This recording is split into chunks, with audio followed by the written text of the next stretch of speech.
Dear students, breaking news எல்லாருமே பார்த்துருப்பீங்க அப்படின்னு நினைக்கிறேன். மருத்துவ மாணவர்களோட சேர்க்கை எப்போ நடக்கும் அப்படின்னு சொல்லி நம்மளோட அமைச்சர் ஒரு விளக்கம் கொடுத்துருக்காங்க.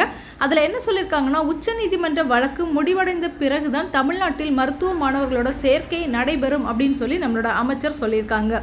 நீட் குறித்த கேசஸ் நமக்கு உச்சநீதிமன்றத்தில் நடந்துக்கிட்டே இருக்குது. ஸோ இந்த கேஸ் எல்லாம் முடிவடைந்த பிறகு தான் நமக்கு மருத்துவ மாணவர்களோட சேர்க்கை தொடங்கும் அப்படிங்கிறதையும் சொல்லியிருக்காங்க.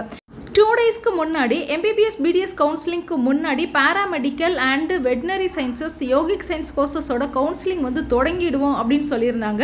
ஸோ அதுக்கப்புறம் நேற்று பார்த்திங்கன்னா நீட்டோட ஸ்கோர் கார்டு ரிலீஸ் பண்ணியிருந்தாங்க. நீட்டோட ரிசல்ட் ரிலீஸ் பண்ணனால எந்த பிரச்சனையும் இருக்காது. அஸ் யூஷுவல் நமக்கு 6ஆம் தேதி ஜூலை 6ஆம் தேதி MBBS BDSோட கவுன்சிலிங் தொடங்கிடும் அப்படின்னு சொல்லி எதிர்பார்த்த நிலையில் இப்போ நம்மளோட அமைச்சர் இந்த மாதிரி ஒரு அப்டேட்டும் கொடுத்துருக்காங்க. ஸோ இந்த கேஸ் எல்லாம் முடியணும். கேஸ் முடிஞ்சாதான் MBBS BDSோட கவுன்சிலிங் நடத்த முடியும் அப்படின்னு சொல்லியிருக்காங்க.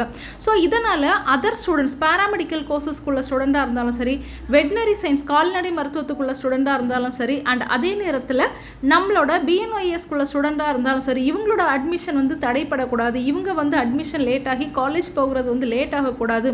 அதனால இவங்களோட கவுன்சிலிங் ஸ்டார்ட் பண்ணணும் அப்படிங்கிற ஒரு அப்டேட்டும் கொடுத்துருக்காங்க.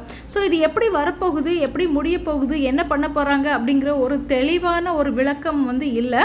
என்ன பண்ண போகிறாங்க, எப்படி இந்த கவுன்சிலிங் நடக்க போகுது, ஃபர்ஸ்ட் MBBS BDS நடக்குமா இல்லைனா பேராமெடிக்கலுக்கு நடக்குமா அப்படிங்கிற ஒரு ஸ்ட்ராங்கான கன்க்ளூஷனுக்கு என்ன செய்ய முடியலன்னா வர முடியல.